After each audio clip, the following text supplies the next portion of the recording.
আকাশে একের পর এক ড্রোন, দূরে গর্জে ওঠে যুদ্ধবিমান। কিন্তু হঠাৎই দিক বদলায় দৃশ্য, একটির পর একটি লক্ষ্যভেদ, আর আকাশে জ্বলতে থাকে ধ্বংসের আগুন। ইরান দাবি করছে তারা এ পর্যন্ত ১৬০টিরও বেশি মার্কিন ও ইসরায়েলি ড্রোন ভূপাতিত করেছে, পাশাপাশি ধ্বংস করেছে একাধিক উন্নত যুদ্ধবিমান ও কয়েক ডজন ক্রুজ ক্ষেপণাস্ত্র। ইরানের সেনাবাহিনী ও আইআরজিসির আকাশ প্রতিরক্ষা অবস্থানগুলো পরিদর্শনের সময় ব্রিগেডিয়ার জেনারেল আলী রেজা এলহামি জানান এই তথ্য।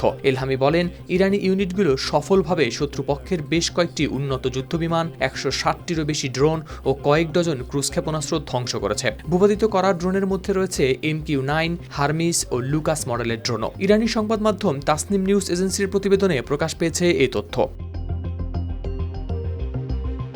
এলহামি বলেন, এই ব্যবস্থা আক্রমণকারীদের কাল্পনিক প্রোপাগান্ডা ভেঙে দিয়েছে। তিনি জোর দিয়ে বলেন, ইরানি বাহিনী শত্রুপক্ষের যুদ্ধবিমান ও ড্রোনের জন্য ওত পেতে আছে। এলহামি আরও জানান, সেনাবাহিনী ও আইআরজিসির ইউনিটগুলোর মাধ্যমে চতুর্থ ও পঞ্চম প্রজন্মের একাধিক যুদ্ধবিমান ভূপাতিত করার বিষয়টি তাদের কৌশলগত দক্ষতা, আধুনিক সরঞ্জামের উদ্ভাবনী ব্যবহার ও আকাশ প্রতিরক্ষা ব্যবস্থার নৈপুণ্যেরই ফল। এটি শত্রু বাহিনীকে বিভ্রান্ত করে দিয়েছে বলেও দাবি করেন তিনি। ইরানের সেনাবাহিনী ও আইআরজিসির আকাশ প্রতিরক্ষা নেটওয়ার্ক ঐক্যবদ্ধ এবং যে কোনো মূল্যে ইরানের আকাশ সুরক্ষায় রয়েছে প্রতিশ্রুতিবদ্ধ।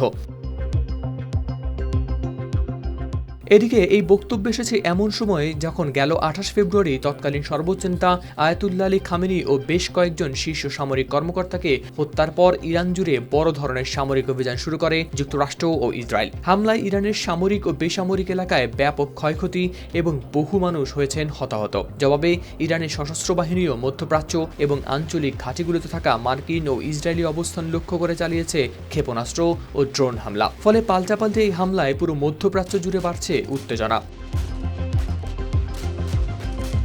হাওলাদার শামীম, RTV।